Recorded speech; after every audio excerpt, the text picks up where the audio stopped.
Good afternoon, I'm Herman Green with the Midday News. A special welcome if you're watching online at onespotmedia.com.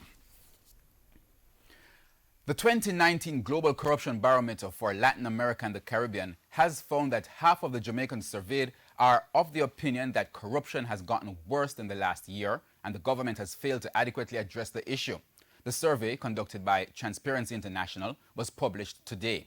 A little over 1,000 Jamaicans participated in the survey, which was conducted between January and March of this year. 78% of them feel corruption is a big problem in government. The report said only 30% of Jamaicans believe that appropriate action would be taken in response to reports of corruption, while 83% of persons think that citizens risk retaliation if they report corruption. Anti-corruption watchdog National Integrity Action, NIA, says it's not surprised by the findings. It says the findings reinforce recommendations that law enforcement agencies and justice sector officials be given more resources to take action in investigating reports from citizens, in protecting whistleblowers, and jailing those found guilty of corruption. The NIA says the government also needs to set a better example of holding to account those within its own ranks against whom credible allegations of corruption are made. Now, additionally, the report indicated that 67% of Jamaicans believe the government is run by a few big interests looking out for themselves. This represents an increase when compared to 53% of Jamaicans reported in the Global Corruption Barometer 2013. NIA says this finding indicates that there needs to be greater public awareness and more effective enforcement of campaign finance legislation designed to reduce the extent to which political parties and candidates are in fact or perceived to be beholden to a few big donors. British tour operator Thomas Cook collapsed Sunday night, stranding hundreds of thousands of travelers and putting some 21,000 jobs at risk. The company in a statement, said that its board concluded that it had no choice but to take steps to enter into compulsory liquidation with immediate effect, after talks on a financial rescue failed. We have more from the CNN.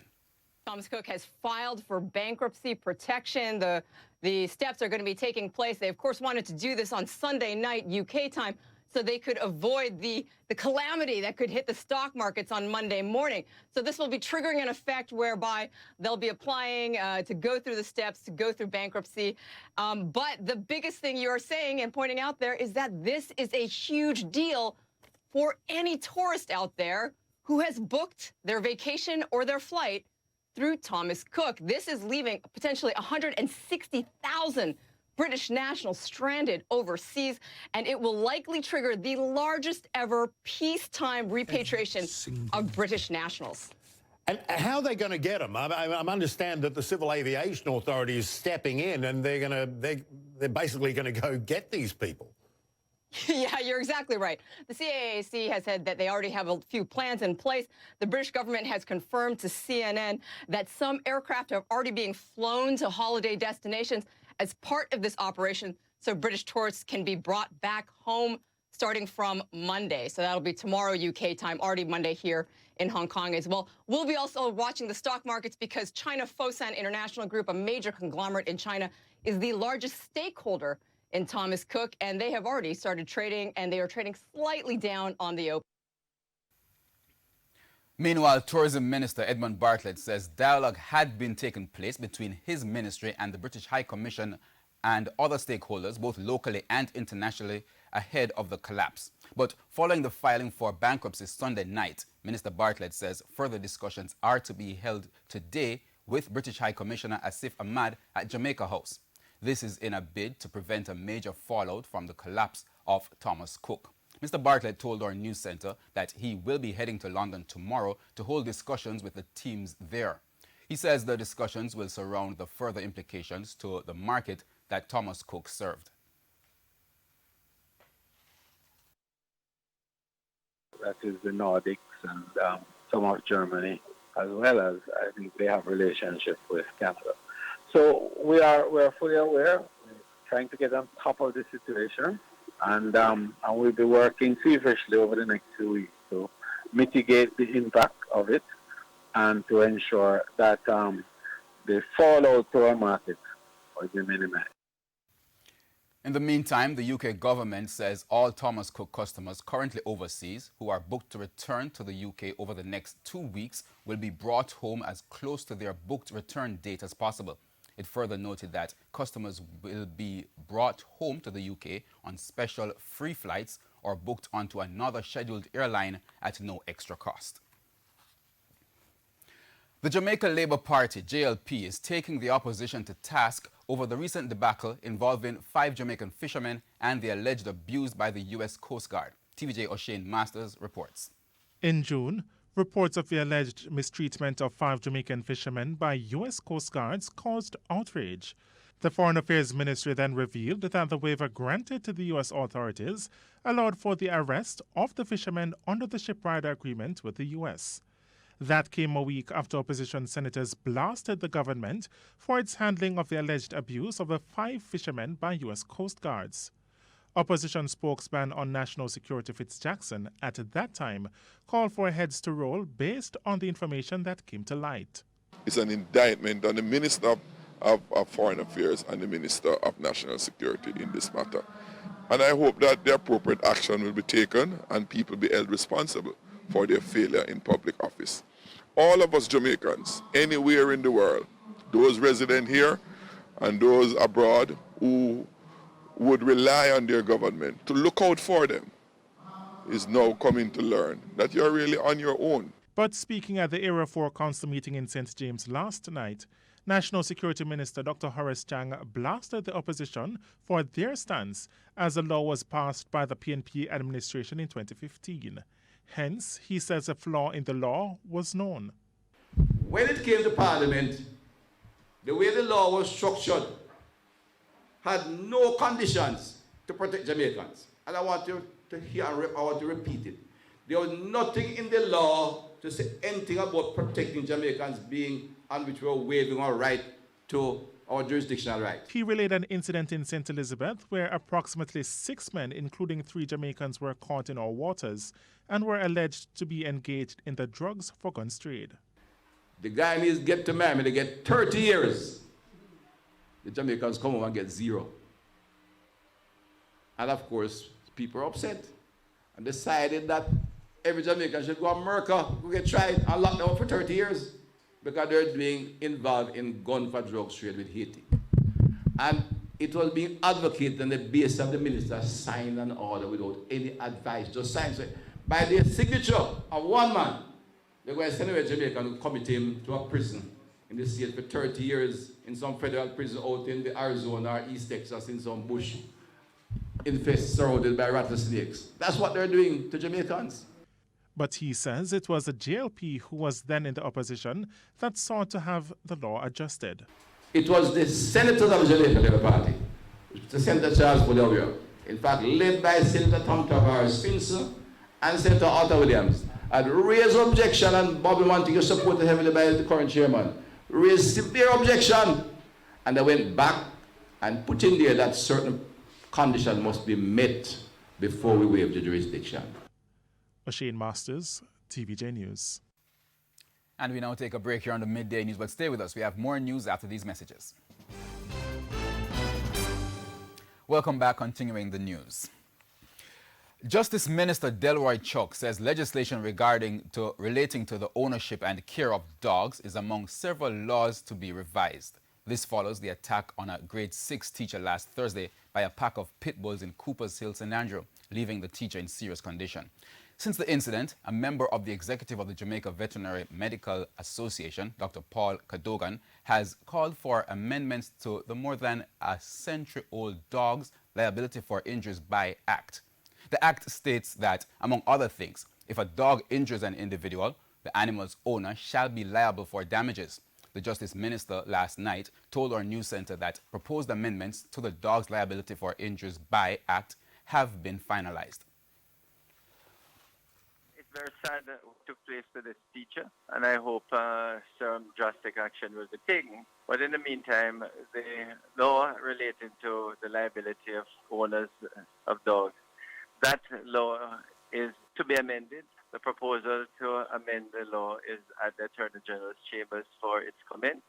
But we hope to amend and strengthen the law against the ownership of dogs and how we care and control dogs within our control and ownership.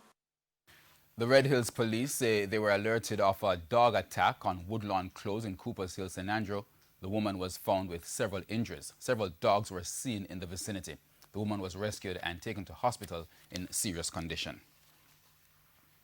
The Ministry of Industry, Commerce, Agriculture and Fisheries, MICAF, will be hosting the 2019 Veterinary Medicine Conference at Royalton White Sands Hotel in Trelawney this week. The conference is to begin today with activities scheduled up to Friday. Permanent Secretary for the Ministry, Dermot Spencer, says the conference will examine issues to do with veterinary products. The OIE, World Animal Health Organization, will have a full day dedicated to antimicrobial use and antimicrobial resistance. In other words, they look at the increasing resistance to antibiotics both in animals and the link to human beings. Mr. Spencer says the conference is important both internationally and locally.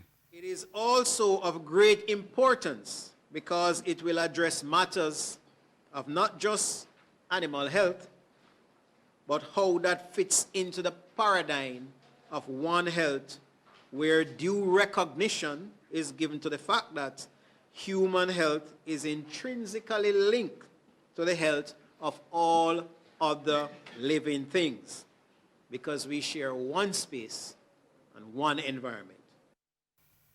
At least 200 participants from 25 countries in the Americas, both government officials and industry representatives, are expected to attend.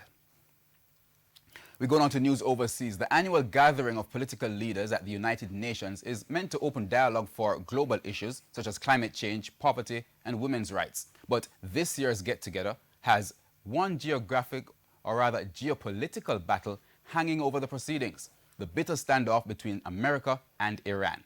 We go to the CNN for details. President Trump touching down in New York Sunday. He and dozens of leaders around the globe will address the 74th United Nations General Assembly this week. Before that, on Monday, the UN is hosting a special climate action summit. President Trump is among those not participating. The Secretary General says you can only have 3 minutes to talk, and he wants and is demanding bold ideas, concrete proposals, not just, he says, flowery speeches, which is very unlike the UN. Also to be discussed at the UN, the elephant in the Secretariat. This was an attack by Iran on the world. The UN's primary charter is to protect peace around the world. This was a state-on-state act of war. U.S. officials blame Iran for the recent attack on Saudi oil facilities, which it denies. And now Presidents Trump and Rouhani will be under the same roof over the next few days. So, will there be a sit-down between the two? Nothing's ever off the table completely, but I have no intention of meeting with Iran. That doesn't mean it doesn't happen. I'm a very flexible person. The UN serves as neutral territory for dueling parties to have a dialogue. Iran doesn't even attend the head of states meeting because of the serving of alcohol. That's on Tuesday afternoon. I do not see a meeting at this moment. We're going on to news in sports. More problems for the Jamaica Table Tennis Association after TVJ Sports was reliably informed that the planned registration of the name Table Tennis Jamaica is a no-go. Here's Renardo Brown with details. A Supreme Court ruling on Tuesday rendered the recent special meeting and annual general meeting of the Jamaica Table Tennis Association null and void. The decision by the court not only left the presidency of the association vacant, but also repealed the name change that came into effect on January 28. A letter retrieved by TVJ Sports has now seemingly put a halt on any intention to push for a name change to Table Tennis Jamaica. The letter dated September 19 was addressed to Godfrey Lothian, president of the Jamaica Table Tennis Association, with the signature of Tennis Jamaica president John Azar fixed. According to the letter, Mr. Lothian approached Tennis Jamaica in the past few weeks, seeking permission to register Table Tennis Jamaica after the company's Office of Jamaica declared that both names were too similar. Mr. Azar noted that he had promised to discuss the matter at Tennis Jamaica's board meeting later this month, only to be made aware that the name Table Tennis Jamaica was already being used. In conclusion, Mr. Azar noted, quote, In light of the above factors and having consulted with members of my executive and board, I now formally advise that we will not grant permission for you to use the name Table Tennis Jamaica, as we do concur with the view of the company's office that the names are in fact too close, and members of the public might be led to wrongly associate the actions of one association or the issues facing one association with that of the other, end quote. The letter also asks that the JTTA immediately desist from using the name Table Tennis Jamaica. An online check with the company's Office of Jamaica revealed that in 2005, the Jamaica Table Tennis Federation was registered. In an on-phone interview in February, Mr. Lothian told TVJ Sports he was not aware of a Jamaica Table Tennis Federation. Mr. Lothian could not be reached for comment by phone on the matter. Renardo Brown for TVJ Sports. And that wraps up the Midday News. I'm Herman Green. Please join us at 7 for the primetime news package. On behalf of the news, sports, and production teams, good afternoon.